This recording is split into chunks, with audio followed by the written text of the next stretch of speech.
Demi nama Bapa dan Putra dan Roh Kudus. Amin. Maria diberi kabar oleh malaikat Tuhan bahwa ia akan mengandung dari Roh Kudus. Salam Maria, penuh rahmat, Tuhan sertamu. Terpujilah engkau di antara wanita, dan terpujilah buah tubuhmu, Yesus. Santa Maria, Bunda Allah, doakanlah kami yang berdosa ini, sekarang dan waktu kami mati. Amin. Aku ini hamba Tuhan, terjadilah padaku menurut perkataanmu itu. Salam Maria, penuh rahmat, Tuhan sertamu. Terpujilah engkau di antara wanita, dan terpujilah buah tubuhmu, Yesus. Santa Maria, Bunda Allah, doakanlah kami yang berdosa ini, sekarang dan waktu kami mati. Amin. Sabda sudah menjadi daging dan tinggal di antara kita. Salam Maria, penuh rahmat, Tuhan sertamu. Terpujilah engkau di antara wanita, dan terpujilah buah tubuhmu, Yesus. Santa Maria, Bunda Allah, doakanlah kami yang berdosa ini, sekarang dan waktu kami mati. Amin. Doakanlah kami ya Santa Bunda Allah, supaya kami dapat menikmati janji-janji Kristus. Marilah kita berdoa. Ya Allah, karena kabar malaikat kami mengetahui bahwa Yesus Kristus Putramu menjadi manusia. Curahkanlah rahmat-Mu ke dalam hati kami, supaya karena sengsara dan salibnya, kami dibawa kepada kebangkitan yang mulia, sebab Dialah Tuhan dan pengantara kami. Amin. Selamat sore saudari dan saudara terkasih dalam Kristus. Bertemu kembali dengan saya, Romo Paulus Waris Santoso, dalam seri Berjalan Bersama Maria.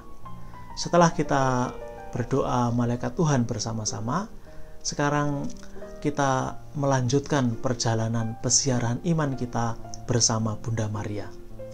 Kemarin kita sudah melihat 3 seri proses kelahiran Yesus.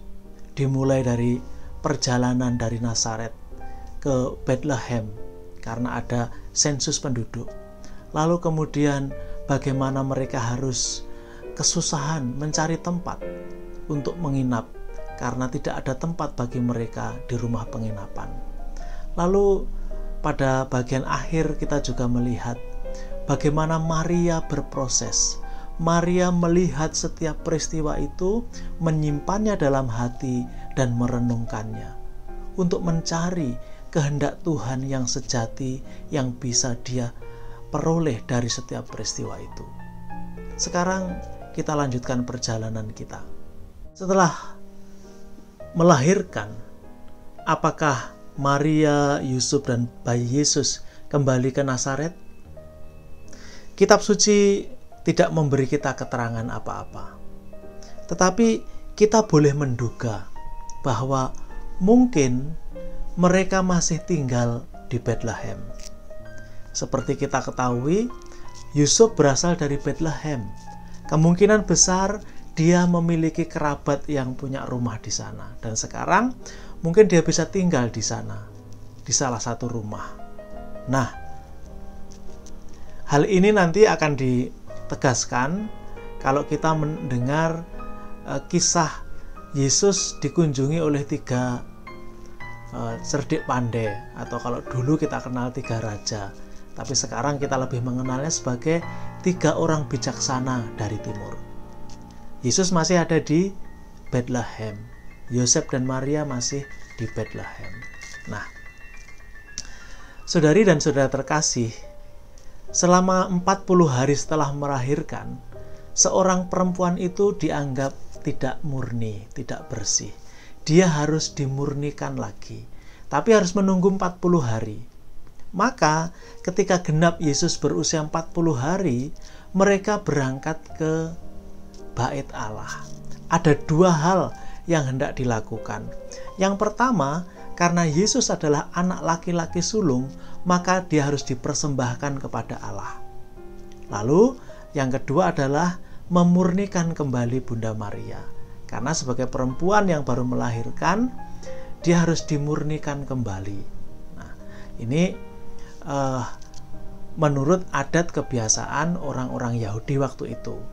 Saudari-saudara terkasih, ada 2 peristiwa atau 1 peristiwa dengan 2 makna yang bisa kita lihat pada proses ketika Maria mempersembahkan Yesus di bait Allah, atau Maria ketika dia menyucikan dirinya di bait Allah. Pertama, mereka datang sebagai orang miskin. Menurut adat kebiasaan, untuk mempersembahkan seorang anak laki-laki kepada Allah dan menyucikan diri kembali di hadapan Allah, ada syarat yang harus dibayar. Syarat biaya. Biaya itu ya untuk para imam, lalu untuk persembahan di sana. Bagi yang mampu itu seekor anak domba. Kalau tidak mampu ya sepasang burung merpati. Lalu kita ketahui di sini bahwa Maria memberi persembahan sebagai orang miskin, karena ya mereka memang miskin. Mereka tinggal di Bethlehem yang tanda kutip bukan rumah mereka. Mereka tinggal di Nazaret. Mungkin pekerjaan mereka di sana. Yusuf yang kita kenal dari cerita, dari tradisi adalah seorang tukang kayu. Itu juga mungkin pekerjaannya di Nazaret. Dari cerita yang lain, kalau kita dengar keluarga Maria juga bukan orang miskin, tetapi itu semua ada di Nazaret. Di Bethlehem mereka orang miskin. Mereka hanya numpang. Saudari dan saudara terkasih dalam Kristus, ketika Maria serta Yusuf membawa bayi Yesus ke bait Allah, sebenarnya mereka hendak menunaikan kewajiban sebagai anggota masyarakat di situ, sebagai orang Yahudi. Setelah mempersembahkan, memberikan kurban, sudah lalu pulang. Tetapi ternyata ada kehendak lain. Tuhan berkehendak lain. Di sana dia bertemu dengan Simeon, salah satu orang bijak, orang Israel yang diberi berkat oleh Tuhan bahwa dia tidak akan meninggal sebelum melihat Sang Mesias, sebelum dia melihat Sang Penyelamat. Dan ketika Maria Yosef datang ke bait Allah, lelaki tua ini buru-buru menyongsong mereka, lalu menatang bayi Yesus dan mulai bernubuat. Ini menarik sekali. Mari kita baca nubuat Simeon ini. Di Lukas bab 2 ayat 25 sampai dengan ayat 32. Adalah di Yerusalem seorang bernama Simeon.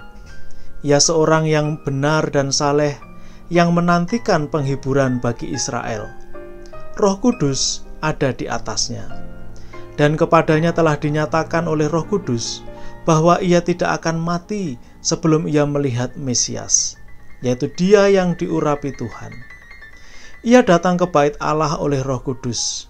Ketika Yesus anak itu dibawa masuk oleh orang tuanya untuk melakukan kepadanya apa yang ditentukan hukum Taurat. Ia menyambut anak itu dan menatangnya sambil memuji Allah, katanya, "Sekarang Tuhan, biarkanlah hamba-Mu ini pergi dalam damai, sesuai dengan firman-Mu.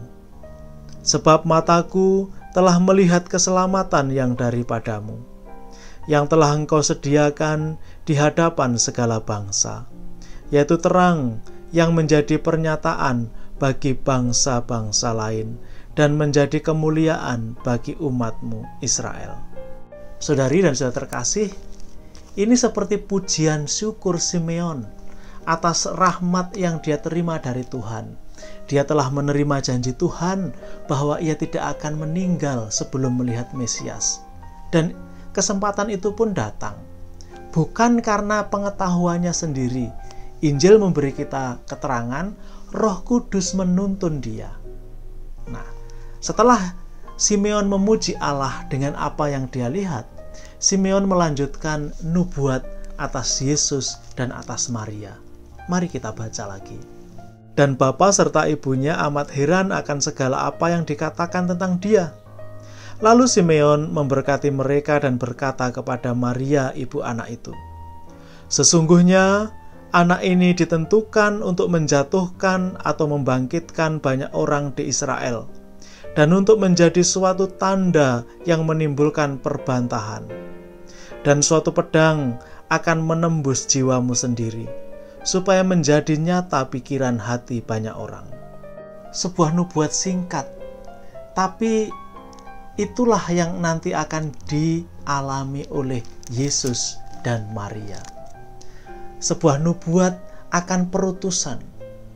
Makna dari misi yang diemban oleh Maria sebagai ibu Yesus dan misi yang akan digenapi oleh Yesus sendiri. Simeon menggambarkan Yesus sebagai tanda. Anak ini ditentukan untuk menjatuhkan atau membangkitkan banyak orang di Israel dan untuk menjadi suatu tanda yang menimbulkan perbantahan. Dan pedang akan menembus jiwamu sendiri. Nubuat kepada Maria. Sebuah nubuatan bahwa Maria akan berbagi penderitaan dengan Yesus. Atau sebaliknya, Yesus berbagi penderitaan dengan ibunya. Atau kita bisa mengatakan, dari awal Allah sudah menunjukkan misi yang harus diemban oleh Maria, misi yang harus diselesaikan, bukan misi yang enak. Penderitaan itu sudah dimulai bahkan sejak ketika Maria melahirkan Yesus. Prosesnya begitu sulit, ditolak. Keterangan bahwa dia tidak mendapatkan tempat di penginapan itu seperti ditolak. Ditolak oleh orang sekampungnya. Itu nanti Yesus akan mengalami sendiri. Dan Maria berbagi derita dengan Yesus. Saudari dan saudara terkasih, satu pesan yang boleh kita ambil.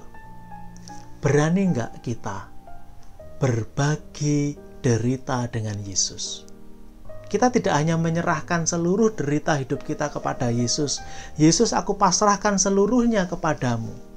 Tetapi mau nggak kita berbagi derita itu dengan Yesus? Bunda Maria berbagi derita dengan putranya. Apakah kita juga mau dipakai oleh Allah untuk menjadi alat, salah satu alat penyelamatannya? Dan salah satu cara yang dipakai adalah berbagi derita dengan Yesus. Bentuknya bisa bermacam-macam. Bentuknya tergantung situasi kita masing-masing. Tetapi kehendak dan kesediaan hati itu yang dibutuhkan. Maukah kita, maukah Anda dan saya berbagi dengan Allah? Ketika Allah menghendaki, semuanya bisa tercapai.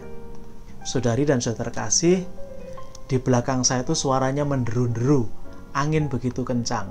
Semoga tidak mengganggu Anda sekalian. Tuhan memberkati.